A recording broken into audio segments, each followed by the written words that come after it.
तो मुझे लगता है कि मुलायम और मायावती इनको दोबारा अपने आप को सोचना होगा। अगर वो सोचते हैं तो उत्तर प्रदेश में एक फॉर्मिडेबल अपोजिशन बन सकता है, नंबर एक। महाराष्ट्र में अब उतनी सीटें बीजेपी को नहीं मिलेंगी। नीतीश जी बिहार का जिम्मा सीधे सीधे ये तेजस्वी के ऊपर सौंप कर सेंटर की पॉलिटिक्स करने में आते हैं, तो उनको बिहार में ज्यादा फायदा मिलेगा और बिहार में भी बीजेपी को एक तगड़ा झटका मिल सकता है। केरला और ये तमिलनाडु ये 2 नंबर पे आ सकते हैं।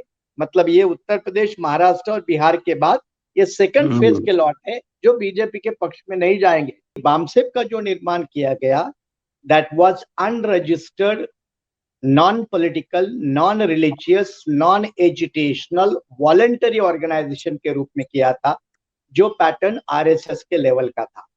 ये जो आप वाले कहते हैं ना हम कम समय में बने, उससे मुकाबले में बीएसपी बहुत कम समय में नेशनल पॉलिटिकल पार्टी बनी। अपनी पावर पॉलिटिक्स के लिए अपोजिशन का कैसा इस्तेमाल करना या दूसरे पॉलिटिकल पॉलिटिक्स का कैसा इस्तेमाल करना, ये जो एक पॉलिटिकल श्रूडनेस, चाणक्य का जो दिमाग था वो कांशीराम जी के पास था। Mayawati was that time an executor, not the planner, और इसीलिए कांशीराम जी के बीमार पड़ने के बाद मायावती से वो बोझ संभाला नहीं गया। इसलिए आज वर्तमान में पूरे देश में दलित बहुजन राजनीति कहाँ है, तो हाशिए पर है। यूपी आज प्रेशर ग्रुप भी नहीं है, इसलिए यूपी में दलित वोट के ऊपर कब्जा करने के लिए अलग अलग नेता, अलग अलग पार्टियां अपनी दाव डाल रही है। उसमें बीजेपी पिछले 6 साल से काफी बड़े पैमाने पे सफल रही है। जैसे West Bengal schedule caste population अच्छी है, हिमाचल शेड्यूल कास्ट पॉपुलेशन अच्छी है, लेकिन उनका कोई वजूद नहीं बना अभी तक, ना वर्तमान स्थिति में। और इसीलिए आज आज के पीरियड में नेता तो बहुत है, दलित नेता बहुत है, दलित संगठन बहुत है, लेकिन दलित पॉलिटिकल शक्ति नहीं है, ऑर्गेनाइज नहीं है, काउंटर करने लायक नहीं है, बल्कि डिपेंडेंट है। जब से अस्मिताओं की राजनीति शुरू हुई, जात जात की पार्टियां बननी शुरू हुई, तब से जमात की हकमारी शुरू हो गई और अब तो खत्म ही हो रहा है मामला। इसको कैसे देखते हैं?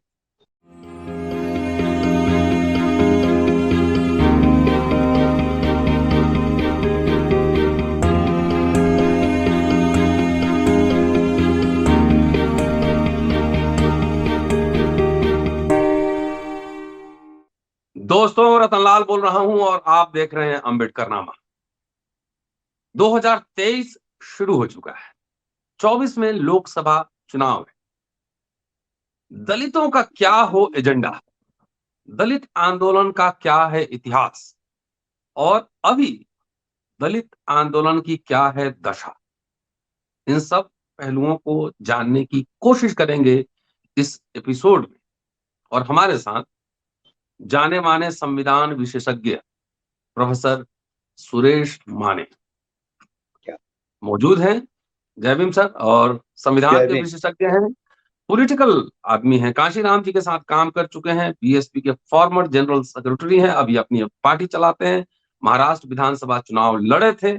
इसलिए चूंकि पॉलिटिकल आदमी है, इसलिए पॉलिटिकल सवाल इनसे पूछा जाना लाजमी है। तो 2024 में दलितों की क्या भूमिका हो, इस पे चर्चा होगी, इतिहास के आईने में। स्वागत है सर। जी शुक्रिया। मैंने एक बेसिक लाइन मैंने रख दी और आप अब बताएं। पूरा डॉक्टर अंबेडकर के परिनिर्वाण के बाद दलित ये आरपीआई बनी थी और 1 साल के अंदर ही वो टूट गई, गायकवाड़ और कांबले जहां तक मुझे याद है। और उसके बाद बीएसपी बनी, पैंथर, दलित पैंथर, तमाम एक लंबा इतिहास है, डीएस4, वाम से बीएसपी, तमाम। कैसे देखा जाए अभी दलित आंदोलन कहां पर? प्रोफेसर जी, जैसे आपने बताया कि बॉटम लाइन तो ये है कि 2024 में क्या, लेकिन 2024 की भूमिका तय करने के लिए, समझने के लिए कुछ बैकग्राउंड, पृष्ठभूमि के रूप में, जैसे आपने पूछा कि बाबा साहब के जाने के बाद 1957 में जब लोकसभा का चुनाव हुआ था, तो बाबा साहब की तब रिपब्लिकन पार्टी बनी थी, लेकिन चुनाव शेड्यूल कास्ट फेडरेशन के नाम पे ही लड़ा गया था, क्योंकि जी उसका पूरा रजिस्ट्रेशन था। और वो चुनाव में 57 के चुनाव में 9 मेंबर ऑफ पार्लियामेंट्स और पूरी इंडिया में 26 एमएलए ये शेड्यूल कास्ट फेडरेशन के आए थे। जी अब उस वक्त 9 एमपी मतलब कम नहीं है, क्योंकि आज जैसे 543 वाली वो लोकसभा नहीं थी, बहुत कम जी संख्या वाली थी। तो 9 मेंबर ऑफ पार्लियामेंट एक बड़ा सब्सटैंशियल चंक था। जी लेकिन ये 57 के बाद जैसे रिपब्लिकन पार्टी का जिक्र किया, रिपब्लिकन पार्टी 3 अक्टूबर 1957 को बनी और 3 अक्टूबर 1958 को टूटी। उसमें से पहला बाइफरकेशन हुआ, बाद में सेकंड बाइफरकेशन 64 में हुआ, और 64 के बाद काफी उसमें बड़े पैमाने पे बाइफरकेशन होने के बाद 62 तक रिपब्लिकन पार्टी का ऑल इंडिया में बड़ा दबदबा रहा। चाहे फिर संगप्रिय गौतम जैसे नेताजी नॉर्थ इंडिया में हो, एन शिवराज जैसे साथी साउथ इंडिया में हो, Dada Saheb Gaekwad, doctor R D भंडारे, बैरिस्टर खोब्रागड़े, बीसी कामले जैसे लोग, दादा साहब रुपौते, ऐसे लोग महाराष्ट्र में रहे। तो एक 62 65 तक दबदबा रहा। लेकिन 65 के बाद पूरे देश में जो दलितों की राजनीति रिपब्लिकन पार्टी के नाम से उभर पे आई थी, वो बिल्कुल ढलाल पड़ने लगी, गिरावट शुरू हो गई। और ये गिरावट इतने तक पहुंच गई कि 71 तक लगभग उसका नामो निशान खत्म होने के रास्ते पर हुआ। एक प्रेशर ग्रुप के रूप में तो रहे, लेकिन इलेक्टोरल पॉलिटिक्स में लगभग बेदखल हो गए। तो इस बात को हमें 70 तक समझना पड़ेगा। नतीजा ये हुआ कि महाराष्ट्र में रिपब्लिकन नेताओं के खिलाफ एक युवा लोगों का आउटबस्ट हुआ, जिसके कारण हम्म दलित पैंथर का निर्माण हुआ था। ये दलित पैंथर इसी फेज में है, 71 के फेज में। अब जब दलित पैंथर का निर्माण महाराष्ट्र में हुआ था, तो उसी फेज में महाराष्ट्र में कांशीराम जी 71 में 14 अक्टूबर 1971 में पहली बार SC ST OBC minority employees association, जो बाकायदा रजिस्टर्ड थी पूना में, इसको रजिस्टर्ड किया गया था। और इस अच्छा रजिस्टर्ड, हाँ, पूना में 71 को रजिस्टर्ड था, जिसके अध्यक्ष खुद कांशीराम जी थे, DK खापर्डे सचिव थे, महामंत्री मधुकर परियार थे, और दलाल नाम के साथी थे वो जो इसके खजांची थे। तो ये बॉडी एक साल चली थी, और 72 से लेकर आगे 73 74 तक महामंत्री खापर्डे रहे। तो ये कांशीराम जी की शुरुआत भी पैंथर के समय की है, सेम पीरियड है हम्म वो। लेकिन फिर 73 में कांशीराम जी ने इसका दफ्तर बामसेप का दिल्ली शिफ्ट किया गया, जी और फिर ऑल इंडिया लेवल पे इसको काम करने लगे, जिसका नतीजा हुआ कि 1978 में 6 दिसंबर 1978 को बामसेप का निर्माण हुआ। लेकिन ये बामसेप का जो निर्माण किया गया, that was unregistered, non political, non religious, non educational, voluntary organisation के रूप में किया था, जो पैटर्न RSS के लेवल का था। तो RSS भी सेम है, non political, non registered, non educational, उनके जो भाषा में है वो वॉलंटरी लेवल की है। उसी पैटर्न पर बामसेप का निर्माण 6 दिसंबर 1978 में हुआ। 73 में उसकी पूरी प्लानिंग हुई, 5 साल के बाद 78 में निर्माण हुआ, और फर्स्ट कन्वेंशन उसके 5 साल के बाद 81 में चंडीगढ़ में हुआ था। तो उस तरह के बामसेप का फ्लोटिंग प्रोसेस, फॉर्मेशन प्रोसेस हुआ। तो महाराष्ट्र में दलित पैंथर का प्रोसेस और नेशनल लेवल पे बामसेप का प्रोसेस, ये लगभग कॉन्टेम्पररी इवेंट है। अब ये पीरियड जो हम्म है वो कांग्रेस डोमिनेंस पीरियड है। ये ऑल इंडिया का जो पीरियड था वो कांग्रेस डोमिनेंस पीरियड था। और 71 75 तक कांग्रेस का जो पॉलिटिकल इक्वेशन था वो इस तरह था कि इस देश का 15% schedule caste, 7.5% schedule tribes, 52% backwards, plus 18% minorities, led by 3% Brahmins is equal to Congress party. ये कांग्रेस पार्टी का पॉलिटिकल इक्वेशन था। इसलिए पॉलिटिकल पावर राज्य में, केंद्र में कांग्रेस पार्टी के हाथ में ज्यादा अपोजिशन नहीं था। लेकिन 77 के बाद ये जो हालात बदले और जनता पार्टी के बाद खास करके कांग्रेस पार्टी को दोबारा राजनीति को रिवाइव करने की जरूरत पड़ी। लेकिन उस वक्त कांग्रेस के भी दो फाड़ हो गए। हमको ये भी समझना पड़ेगा यहाँ कि कांग्रेस का भी यहाँ बाइफरकेशन है।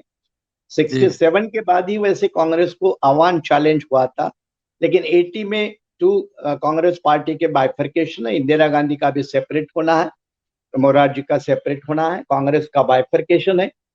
लेकिन 81 तक ऑल इंडिया का जो दलित मूवमेंट था वो सिर्फ दलित पैंथर के नाम से थोड़े बहुत स्टेट में हुआ और बामसेब के नाम के नॉर्थ इंडिया में दिल्ली, हरियाणा, चंडीगढ़, पंजाब, क्योंकि कांशीराम जी ने अपना बेस दिल्ली बनाया, इसलिए नॉर्थ इंडिया में वो रहा। इसके कारण क्या हुआ, एक कंटेम्पररी घटना के साथ ये दलित मूवमेंट का रूप सामने आने लगा और फिर इसको 84 में जो लिफ्ट मिली वो बीएसपी के फॉर्मेशन के बाद, और 14 अप्रैल को पार्टी बनी। पार्टी बनने के लिए बड़ा पंडाल लगा था लाल किले के सामने, तब इजाजत थी, हम लोग टेंट में रुके थे।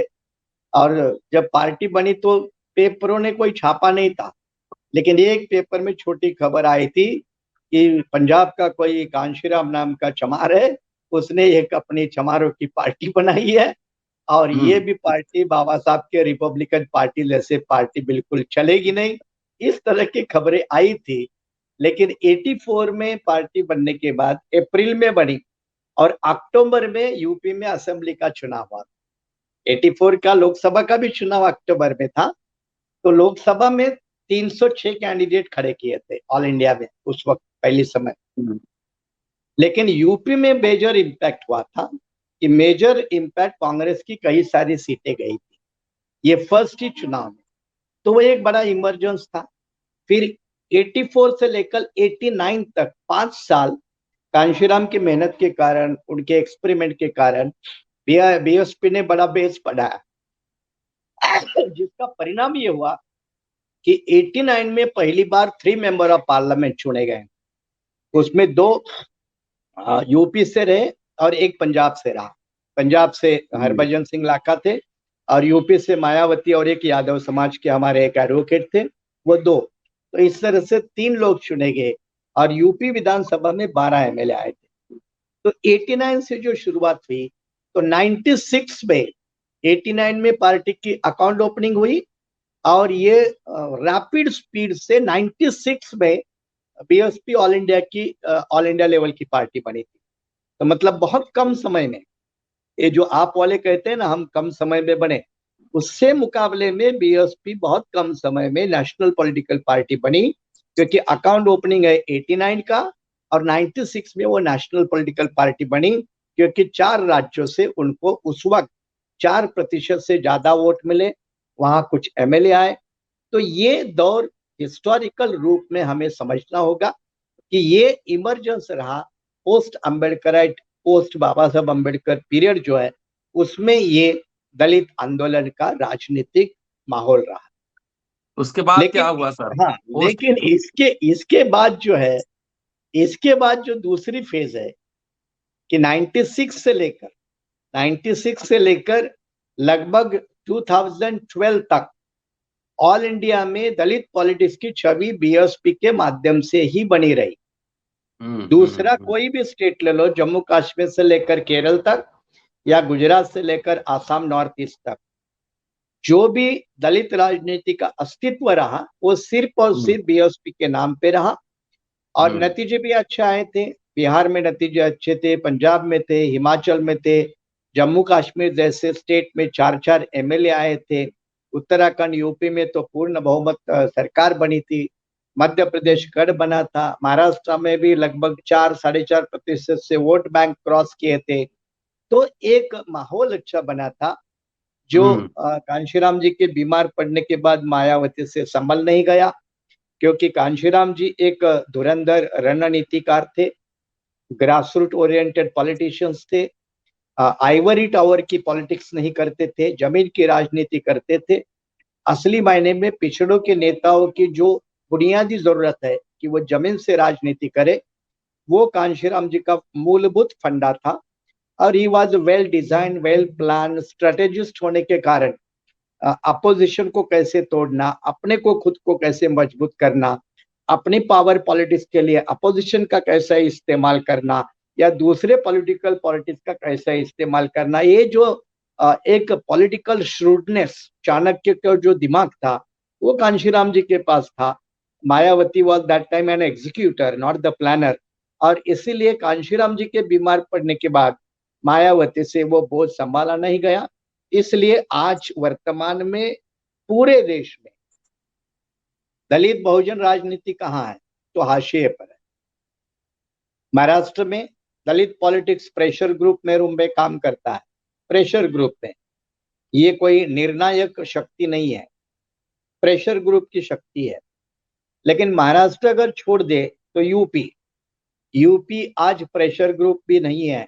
इसलिए यूपी में दलित वोट के ऊपर कब्जा करने के लिए अलग अलग नेता, अलग अलग पार्टियां अपनी दाव डाल रही है। उसमें बीजेपी पिछले 6 साल से काफी बड़े पैमाने पे सफल रही है। कारण कुछ भी हो, लेकिन आंकड़े उसके तौर पर बताए जाते हैं। अखिलेश को मौका था last time, he could not capitalise anyhow, somehow, for some or other reason he may try once again. दूसरी बात, बिहार जैसे जहां से आप है, आपको मालूम है वहां दलित महादलित 2 टुकड़े बनाए गए। लेकिन वहां एक अम्बेडकराइट पॉलिटिक्स नाम की कोई चीज अब दिखती नहीं है। बैकवर्ड पॉलिटिक्स जरूर है, लेकिन backward politics within the Hindu fold and backward politics outside the Hindu fold as a rebellion of Ambedkar model, ऐसा मॉडल कहीं बिहार में भी नजर नहीं आता। जो भी था थोड़ा बहुत सिंबॉलिक लेवल पे पासवानी जी के माध्यम से था, वो भी लगभग खत्म हो गया। बाकी स्टेट जिसका हम जिक्र करें, जैसे West Bengal schedule caste population अच्छी है, हिमाचल शेड्यूल कास्ट पॉपुलेशन अच्छी है, लेकिन उनका कोई वजूद नहीं बना अभी तक, ना वर्तमान स्थिति में है। और इसीलिए आज के पीरियड में नेता तो बहुत है, दलित नेता बहुत है, दलित संगठन बहुत है, लेकिन दलित पॉलिटिकल शक्ति नहीं है, ऑर्गेनाइज नहीं है, काउंटर करने लायक नहीं है, बल्कि डिपेंडेंट है। ये वर्तमान स्थिति की दुर्दशादायक हालत है। सर, जैसा कि आपने संक्षेप में ही पूरे आंदोलन को बता दिया, जिस समय दलित राजनीति उफान पर था, 90 का दशक मान ले, 90 का दशक, उसी समय दलितों की, आदिवासियों की हकमारी शुरू हो गई, निजीकरण शुरू हो गया, और अब तो रॉकेट की रफ्तार से जा रहा है। जो भी 70 साल या 60 साल में, 90 तक मान लीजिए, 60 साल में, 70 साल में जो कुछ भी मिला वो संविधान की वजह से, डॉक्टर अंबेडकर के स्ट्रगल की वजह से, और कांग्रेस सरकार ही था, उसी रिजीम में मिला। लेकिन जब से अस्मिताओं की राजनीति शुरू हुई, जात जात की पार्टियां बननी शुरू हुई, तब से जमात की हकमारी शुरू हो गई, और अब तो खत्म ही हो रहा है मामला। इसको कैसे देखते हैं? एक है कि ना पॉलिटिक्स का दौर परमानेंट होता है, ना आर्थिक लेवल का दौर किसी भी बड़े देश में या समाज व्यवस्था में वो स्टेबलाइज रूप से होता ही नहीं। वो तो उसका निरंतर बदलना एक स्वाभाविक, एक नेचुरल प्रोसेस है, वो एक लेवल पे। दूसरी लेवल पे जैसे कहा कि ये 90 का दशक है, वो ग्लोबल लेवल पे बड़े पैमाने पे कुछ चेंजेस लेकर आए। एग्रीकल्चर फील्ड में चेंजेस लेके आए, इंडस्ट्री लेवल पे चेंजेस लेके आए, देशों की अर्थव्यवस्था के लेवल पे चेंजेस लेके आए। बहुत देशों की सॉवरेनिटी का प्रॉब्लम खड़ा हुआ, गैट, डंकेल जैसे कारण ये पूरी अर्थव्यवस्था का एक नया ढांचा आने लगा। अब ये नए इन्वायरमेंट में दलित आंदोलन को थोड़ा नए तरीके से उभरने की भी जरूरत थी। उसमें भी एक कमी है, ये जो पोस्ट अम्बेडकर या 80 के दशक वाला या 90 के दशक वाला जो बात का आंदोलन है, उसमें एक फिर वही आता है, बीएसपी का अगर अपवाद छोड़ दे, क्योंकि वो भी टू द सर्टेन एक्सटेंट, लेकिन बाकी कोई भी वहां उसके नजदीक नहीं भटकता है कि ये पूरे परिप्रेक्ष्य को समझने की कोशिश करे। अब इसलिए एक तरफ कांशीराम जी की मेहनत के कारण कास्ट आइडेंटिटी ये एक बड़ा पावरफुल हथियार बन के उभरा, इसको कोई नकार नहीं सकता। कोई यस नकार यस। नहीं सकता, क्योंकि जो कास्ट इंफीरियोरिटी थी उसको कांशीराम जी ने कास्ट सुपीरियरिटी में बदल लिया कि भाई जाति के नाम पे अगर हमें कोई नीचा दिखाता है तो हम अपने आप को नीचे जात का क्यों माने, इसलिए वो समझ गए। दूसरी बात यहाँ बाबा साहब की एक रेफरेंस आती है कि caste is one of the premier institution either to attack or to defend. ये बहुत आसान इंस्टीट्यूशन है जिसके कारण मोबिलाइजेशन इकट्ठा किया जा सकता है। कांशीराम जी ने बराबर पकड़ा और उन्होंने फिर कास्ट आइडेंटिटी को कास्ट इलेवेशन के साथ, इंफीरियोरिटी से सुपीरियरिटी के साथ, और जिस जाति का इस्तेमाल करके मनुवादी व्यवस्था के लोगों ने हमको टुकड़े में बांट दिया, उसी जाति का इस्तेमाल करके बहुजन समाज के फॉर्मूले में जोड़ने का काम कांशीराम जी के करने के कारण प्रत्येक कास्ट में एक नई इमरजेंस, एस्पिरेशन, एक उमंग ये पैदा हुई। सिर्फ कास्ट आइडेंटिटी नहीं, तो एक असर्शन जो होता है वो असर्शन पैदा हुआ, जिसका फायदा बीएसपी ने खुद अपने आप में उठा लिया। ये नेचुरली था, उसको क्रेडिट मिलना ही था। लेकिन हुआ क्या, जैसे बीएसपी का डिबैकल मायावती की पीरियड से जब से शुरू हुआ, तो ये कास्ट एस्पिरेशन जो शुरू हुआ था वो तो रुकेगा नहीं, तो वो अलग अलग रंग से ढलने लगा। जैसे कि उत्तर प्रदेश में अनुप्रिया पटेल, ये पटेल या कुर्मी लोगों की राजनीति करने लगे, या राजभर, ये ओम प्रकाश राजभर जैसे लोग हैं, ये थोड़े बहुत अलग अपनी जाति की राजनीति करने लगे। फिर कोरी है, कोयरी है, पासी है, इनमें भी अपने आप में एक जाति का असर्शन भावना पैदा हो गया। तो इस बदलाव को भी दलित नेताओं ने खास करके 90 के बाद एक इकोनॉमिक मॉडल के चैलेंजेस के साथ, ये जो इमर्ज हुआ कास्ट आइडेंटिटी और असर्शन का मॉडल था, इसका कंसोलिडेशन करने की जो आर्ट कांशीराम जी के पास थी वो किसी नेता के पास नहीं रहा, जिसका परिणाम हुआ कि ये अलग अलग कांशीराम जी ने जोड़े। एक हमें यहाँ समझना पड़ेगा, पूरी इंडिया की दलित पॉलिटिक्स को पहली दफा इकट्ठा कौन करता है तो बाबा साहब अम्बेडकर करते हैं, दैट इज द वन। बाबा साहब के जाने के बाद पूरी ऑल इंडिया की दलित पॉलिटिक्स को इकट्ठा कौन करता है, रिप्रेजेंट कौन करता है, तो कांशीराम या बीएसपी, वो फेनोमेना करता है। लेकिन उसके बाद में पूरी इंडिया की दलित पॉलिटिक्स इकट्ठा कौन करता है या रिप्रेजेंट कौन करता है, ये आज भी प्रश्न है, सवाल है। और इसलिए हर स्टेट में फिर एक रीजनल एलिमेंट के साथ कास्ट एलिमेंट का कॉम्बिनेशन बनकर अलग अलग पार्टी में वो बिखर गया। उससे बहुजन आंदोलन का एक बड़ा नुकसान हुआ था कि कांशीराम जी के पीरियड में जो बहुजन आंदोलन का कंसोलिडेशन हुआ था वो फिर से बिखरने लगा, जैसे बाबा साहब के बाद ऑल इंडिया में बिखराव शुरू हुआ था। तो ये एक बड़ा नुकसान हुआ। और तीसरी बात जो इंपॉर्टेंट है, वो सबसे बड़ी है, जिसको समझने की जरूरत है, और वो है कोएलिशन पॉलिटिक्स। कोएलिशन पॉलिटिक्स, ये कोएलिशन पॉलिटिक्स को कांग्रेस भी बड़े पैमाने पे समझ नहीं पाई। कांग्रेस भी ये समझ कर बैठी कि हम पैदा ही हुए हैं तो सत्ता के ऊपर बैठने के लिए बड़े हैं, तो ये कांग्रेस पार्टी भी नहीं समझ पाई। तो इसका ही फायदा संघ परिवार के लोगों ने सोच समझकर नीतियां बनाकर नॉन ब्राह्मीण, नॉन बनिया ऐसे कास्ट को पकड़कर आइडेंटिफाई किया। जैसे महाराष्ट्र में हम कहते माधव नाम का समीकरण उन्होंने डेवलप किया, माधव, माधव, ये 3 लेटर है। माँ मतलब माली, जो फूले फूले का समाज है। ध मतलब धनगर, शेफर्ड या पाल बोलते हैं उत्तर प्रदेश में, वो हो गया। और वह मतलब एक वंजारी नाम की कम्युनिटी है, एनटी में आते हैं महाराष्ट्र में, जिसमें गोपीनाथ मुंडे पैदा हो गए। तो ऐसे हर स्टेट में आरएसएस बीजेपी ने ये अनरिप्रेजेंटेड, अनऑर्गेनाइज्ड, छोटे छोटे पॉलिटिकल सोशल कास्ट को इकट्ठा करके उन्होंने अपना ब्राह्मण बढ़िया जो उनका फॉर्मेशन था, ठाकुर का था, वैश्य का था, उसको इन शूद्रों के साथ जोड़ने का काम किया। ये कांग्रेस कभी भी नहीं समझ पाई। इसलिए कांग्रेस की ये बड़ी कमी रही कि उसके रूट वाले एक तो बीएसपी के कारण अलग हो गए, कांशीराम जी के लीडरशिप के कारण अलग हो गए। उसमें से 92 का बाबरी मस्जिद का जो हादसा है, वो भी एक टर्निंग पॉइंट है इंडियन पॉलिटिक्स का। उसके कारण मुस्लिम कांग्रेस को समझ गया कि अब हमारा भविष्य कांग्रेस के हाथ में सुरक्षित नहीं है। तब से मुस्लिम ढलने लगा और बीजेपी ने उनके नॉन पॉलिटिकल स्लीपर सेल के माध्यम से ट्राइबल में इतनी बड़े पैमाने पे घुसपैठ की, चाहे वो ओडिशा का ट्राइबल हो, चाहे वो आंध्र प्रदेश का ट्राइबल हो, चाहे वो गुजरात का ट्राइबल हो।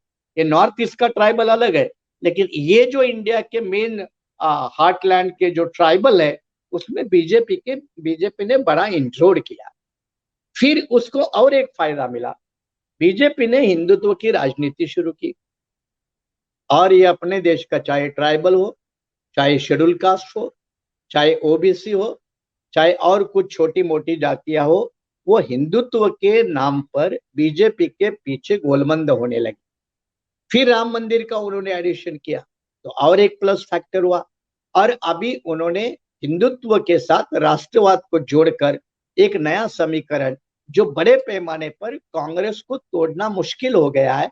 और इसलिए वर्तमान समय में आज की राजनीति में बीजेपी का स्टेट और सेंटर के पॉलिटिक्स में अपने को 100% डोमिनेंस नजर आता है, और अपोजिशन पूरा ऑल इंडिया का, सेंटर और स्टेट लेवल का कुछ राज्यों को छोड़ दे तो बिखरा बिखरा नजर आता है। एक और सवाल सर, चुनाव आने वाला है 24 का, दलित लीडर्स जो करेंगे सो करेंगे, और मैं समझता हूं, मेरी समझ है कि सारे दलित इकट्ठा भी हो जाए तो भी जितना बहुत मुश्किल होगा, सारे ट्राइब भी जोड़ दें तो भी मुश्किल होगा सरकार तक पहुंचना। तो दलित समाज को क्या करना चाहिए? समाज तो सफर कर रहा है, हकमारी हो रही है, रिजर्वेशन खत्म हो रहा है, प्राइवेटाइजेशन हो रहा है, तो समाज का क्या, कैसे देखते हैं इसको आप? Because you are professor also and not only politician, as a sociologist, कैसे समाज कैसे रिस्पॉन्ड करे? जात जात के नेता बनाने में हकमारी तो हो गई। ये एक तो मैंने कहा कि कांशीराम जी का एक्सपेरिमेंट छोड़ दे तो पोस्ट कांशीराम वाले जो सारे दलित नेता और संगठन है जी। वो पॉलिटिक्स को हैंडल करने में, समझने में, डील करने में बिल्कुल फेल है।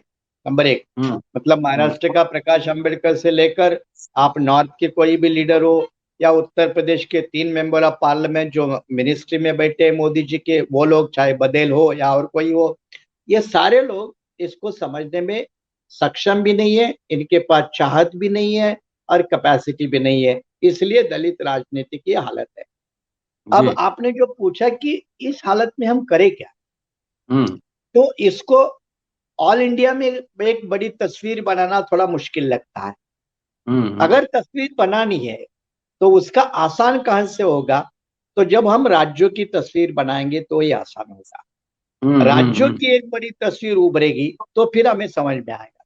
अब राज्यों की तस्वीर जब देखते हैं तो 2024 के हिसाब से लोकसभा की सबसे ज्यादा सीटें उत्तर प्रदेश की है, करेक्ट? आज भी 80 है, आज भी 80 सीटें हैं। तो 80 सीटें में कितना कौन फर्क करेगा? क्या उतने लिए लार्जर इक्वेशन बनने वाला है? जैसे पिछले लोकसभा के समय में एसपी और बीएसपी का कॉम्बिनेशन था जो टिकना जरूरी था लेकिन नहीं टिका। एक अलग एक सच्चाई है, टिकना जरूरी था ये भी सच्चाई है, लेकिन नहीं टिका ये भी सच्चाई है। कारण कुछ भी हो, दोषी कोई भी हो, वो एक अलग बात है। अभी भी वो समझ सकते हैं यूपी में कि ये उसकी जरूरत है और उसके बिना हमारा भवितव्य नहीं है। तो मुझे लगता है कि मुलायम और मायावती, इनको दोबारा अपने आप को सोचना होगा। अगर वो सोचते हैं तो उत्तर प्रदेश में एक फॉर्मिडेबल अपोजिशन बन सकता है, नंबर एक। नंबर दो, उत्तर प्रदेश में कांग्रेस इतना स्ट्रांग अपोजिशन पैदा नहीं कर पाएगी, ये ग्राउंड हालत है। इसलिए जो भी अपोजिशन होगा वो एसपी बीएसपी के माध्यम से ही होगा। तो अब ये दोनों नेता कितना सोचकर फिर उसमें आरएलडी वगैरह बन सकते हैं, छोटे मोटे दूसरे प्लेयर बन सकते हैं। अगर ये बना तो दलित की राजनीति उत्तर प्रदेश में एक निर्णायक शक्ति के ऊपर आ सकती है। रही बात बिहार की, बिहार में मैंने कहा कि दलित दूसरे नंबर पे स्टेट आता है महाराष्ट्र, क्योंकि 48 वाला स्टेट है। और ये 48 वाला स्टेट महाराष्ट्र बीजेपी को शिवसेना और बीजेपी का जो डिवोर्स हुआ है आजकल पिछले 6 महीने से, उसकी कीमत चुकानी पड़ेगी।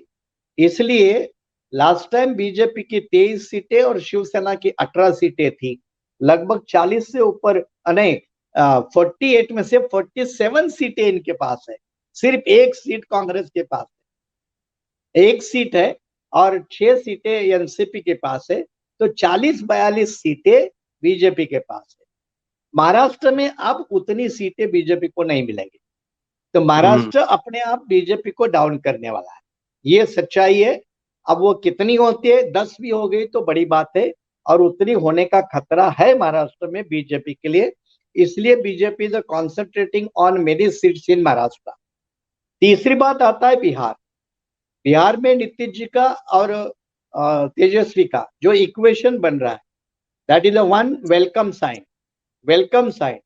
अब वो उसको खुलकर अगर बनाते हैं और नीतीश जी बिहार का जिम्मा सीधे सीधे ये तेजस्वी के ऊपर सौंप कर सेंटर की पॉलिटिक्स करने में आते हैं, तो उनको बिहार में ज्यादा फायदा मिलेगा, और बिहार में भी बीजेपी को एक तगड़ा झटका मिल सकता है। तो ये तीन जो इक्वेशन मैंने बताए, महाराष्ट्र, यूपी और बिहार, ये अगर पॉजिटिव रूप से काम किए जैसे मैंने रखा, तो बीजेपी को बड़ा झटका लग सकता है। बीजेपी ये समझ गई है, और इसलिए बीजेपी ने अपनी काउंटर प्लानिंग भी तो शुरू की है। अब बिहार में भी दलित सब्सटैंशियल है, यूपी में भी दलित सब्सटैंशियल है, महाराष्ट्र में 14% है। ये तीन राज्य तो डिसीजन मेकर बनेंगे, लेकिन बाकी राज्यों के जो दलित है, जैसे तमिलनाडु में 20% दलित है, यूपी के बराबर दलित अगर कहीं है तो वो तमिलनाडु में है। तो तमिलनाडु का दलित, वैसे बीजेपी का कोई वहां इतना कोई जमावड़ा है नहीं, डीएम के पॉलिटिक्स वहां चलती है। वहां तिरमावलन जो दलित नेता है, उसके 2 मेंबर ऑफ पार्लियामेंट अभी भी है, कुछ एमएलए है, दे आर विद डीएम के। सो तमिलनाडु, उसमें बीजेपी को कोई लाभ नहीं होने वाला। केरला बहुत छोटा स्टेट है, 20 सीटें हैं सिर्फ एमपी की, लेकिन केरला में सीपीआई सीपीएम, ये जो लेफ्ट कॉम्बिनेशन है, वो बीजेपी को कोई फायदा नहीं होगा। तो बीजेपी वहां रुकेगी, तमिलनाडु में रुकेगी, केरला में भी रुकेगी। तो ये केरला और ये तमिलनाडु, ये 2 नंबर पे आ सकते हैं। मतलब ये उत्तर प्रदेश, महाराष्ट्र और बिहार के बाद ये सेकंड फेज के लॉट है जो बीजेपी के पक्ष में नहीं जाएंगे। अब इस बात में तीसरा नंबर जो स्टेट आता है वो ओडिशा। ओडिशा में भी बीजेपी ज्यादा खुश नहीं पाएंगे। मुझे लगता है जब तक नवीन पटनायक जिंदा है तब तक कुछ नहीं हो सकता, बीजेपी को फायदा नहीं होगा। लेकिन पता नहीं चुनाव होने के बाद नवीन पटनायक कौन से तरफ जाते हैं, वो एक इक्वेशन रहता है। और ये बाद में आंध्रा, और ये अपना ये जो तेलंगाना, लेकिन तेलंगाना भी एंटी बीजेपी जा रहा है। तो इसलिए काफी चिन्ह है।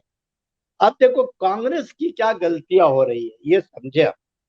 जैसे राहुल गांधी की यात्रा चली है, नेचुरली उनका जो भी जोड़ो वगैरह जो भी प्रोग्राम है, लेकिन आफ्टर ऑल वो पॉलिटिकल इवेंट भी है, पॉलिटिकल माइलेज भी तो उसका हेतु होता है। लेकिन राहुल गांधी जैसे तेलंगाना गए तो उन्होंने वहां के चीफ मिनिस्टर, उनके ऊपर हमला शुरू किया। अब वो है एंटी बीजेपी। तो ये भविष्य में उनके लिए मुसीबतें बन सकती है कि अगर मान लो कांग्रेस कहीं एक लार्जर कॉम्बिनेशन बनाने के चक्कर में आती है, जो आना भी चाहिए, कांग्रेस की जरूरत है और मजबूरी भी है। अगर नहीं आते तो कांग्रेस अपने 55 एमपी कितनी बचा पाएगी, वो भी एक बड़ा सवाल है। अब उस बारे में तो एक अलग विषय है अपना, उसको अलग कभी डील करेंगे।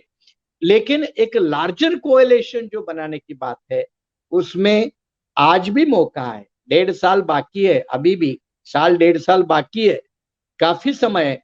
इस बीच में काफी राज्यों के चुनाव है, लगभग 9 या 8 चुनाव है विधानसभा के। उसमें बड़ा बेनिफिट अगर अपोजिशन ले सकता है तो बीजेपी को बैकफुट पर लाना कोई बड़ी मुश्किल वाली बात नहीं है। इसमें दलित संगठन कितना रोल कर पाएगा, दलित नेता कितना रोल पाएगा, ये अलग बात है। लेकिन दलित वोटर एक बड़ी निर्णायक भूमिका कर सकता है। शुक्रिया सर, और आप वीकली आते रहिए, आपसे बात करना हमेशा अच्छा लगता है। और दोस्तों, डॉक्टर सुरेश माने साहब हैं, वीकली एक चर्चा इनके साथ अम्बेडकरनामा पर करने वाला हूं। पूरा वीडियो देखिए, सुनिए, शेयर और सब्सक्राइब करते रहिए। जल्दी मिलता हूं आपसे अगले एपिसोड में। शुक्रिया। जय भीम। चलो, शुक्रिया। जय भीम।